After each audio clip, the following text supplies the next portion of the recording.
8 millions d'adeptes, c'est l'équivalent de la population de pays comme Israël ou bien la Suisse. Répartis sur les 5 continents, ils respectent scrupuleusement les mêmes règles de vie, quelle que soit la culture et les traditions du pays où ils vivent. Des préceptes qui leur sont édictés par les dirigeants de l'organisation qui sont basés aux États-Unis et auxquels ils doivent une obéissance totale.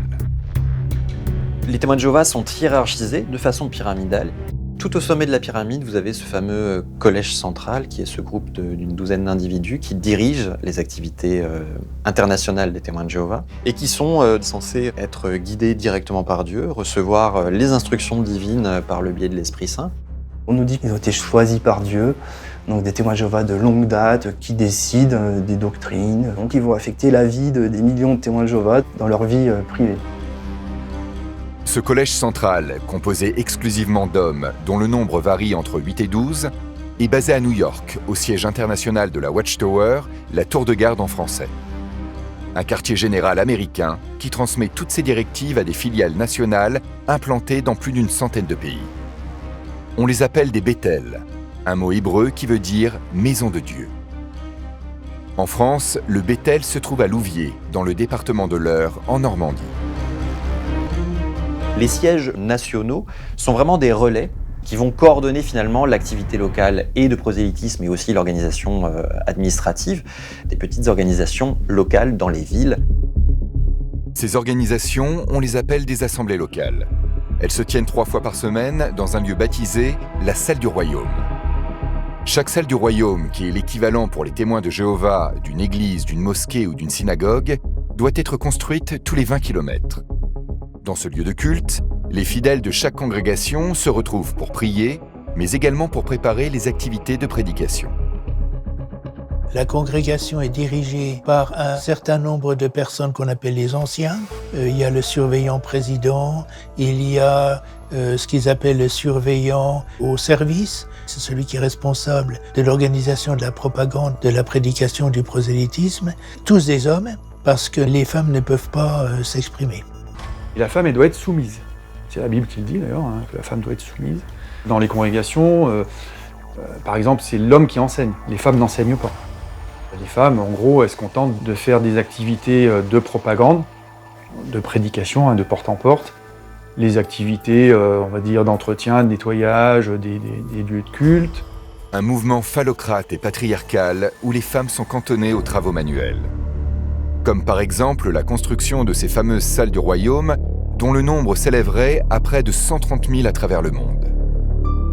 Toutes sont la propriété de la Watchtower. Quand une salle du royaume est construite, c'est grâce au travail bénévole des adeptes témoins de Jéhovah. Mais ensuite, ce bien immobilier devient automatiquement la propriété exclusive de l'organisation des témoins de Jéhovah. Et leur empire immobilier est absolument phénoménal. C'est donc une organisation richissime qui est à la tête d'un gigantesque patrimoine immobilier accumulé sur près d'un siècle. Un parc immobilier d'une valeur inestimable. À titre d'exemple, leur quartier général new-yorkais construit dans les années 30 aurait été vendu en 2015 à Jared Kushner, le gendre de Donald Trump, pour plus d'1 milliard de dollars. Des sommes colossales qui ont permis aux témoins de Jéhovah de construire leur nouveau siège à Warwick, à 70 km à peine au nord-ouest de la ville de New York.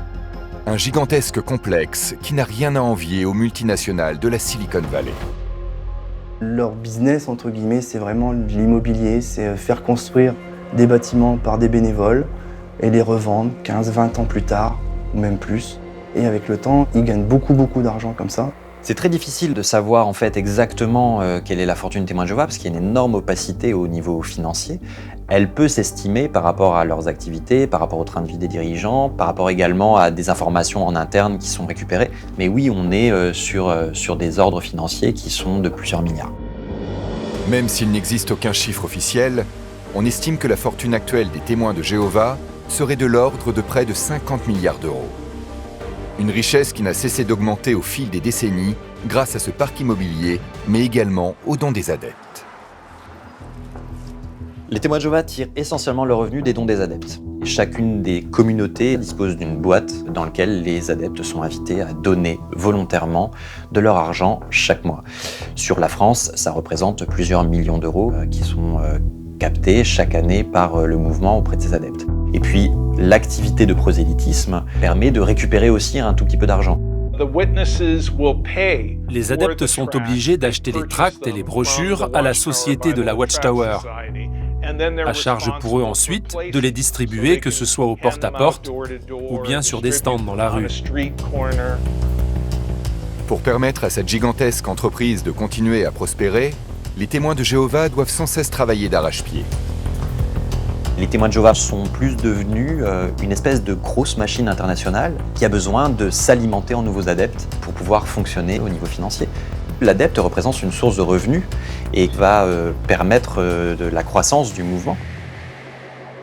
Réunions d'études bibliques, porte-à-porte, travail bénévole, les témoins de Jéhovah consacreraient en moyenne 60 heures par semaine au mouvement, en plus de leur travail régulier. On va demander de travailler énormément. Ce qui fait que vous allez à un épuisement physique qui va être lié à ce surcroît de travail, à ce surcroît de démarchage, à ce surcroît d'études bibliques. Il n'y a qu'une chose qui soit essentielle, c'est la compréhension et l'étude biblique. À tel point qu'on va même dire à des témoins de Jéhovah qui sont embarqués dans des études universitaires, abandonne ça, ça ne sert à rien pour le royaume de Dieu. L'organisation est très méfiante vis-à-vis des études, c'est le monde de Satan à l'œuvre en quelque sorte, et donc les études supérieures corrompent le témoin de Jéhovah qui finira par s'écarter du chemin de la vérité. Pour les témoins de Jéhovah, le dévouement à l'organisation doit être total. Et il prend une nouvelle dimension le jour où l'adepte se fait baptiser. Une cérémonie qui peut avoir lieu assez rapidement lorsqu'il s'agit d'adultes récemment convertis et qui se déroule à l'adolescence pour les enfants qui sont nés au sein du mouvement. Le baptême, ça se fait lors d'une des grandes assemblées annuelles des témoins de Jéhovah. Ça se fait en public, avec des milliers d'autres adeptes qui sont autour. C'est un contrat qui est passé avec le groupe. C'est un contrat qui est fait entre le témoin de Jéhovah et l'organisation par lequel on voue sa vie à Dieu lui-même. Et évidemment, on s'engage à respecter la doctrine des témoins de Jéhovah tout au long de notre vie. Mais il faut que ce soit clair dans votre esprit, cher candidat au baptême. Tant que vous tenez ferme la main de Jéhovah, tant que vous allez suivre tout ce qu'il vous demande, vous serez profondément heureux. Et on peut vous le garantir. Le baptême chez eux, c'est quelque chose qui passe par tout un processus, c'est-à-dire qu'on doit répondre à toute une série de questions pour démontrer qu'on a une certaine connaissance.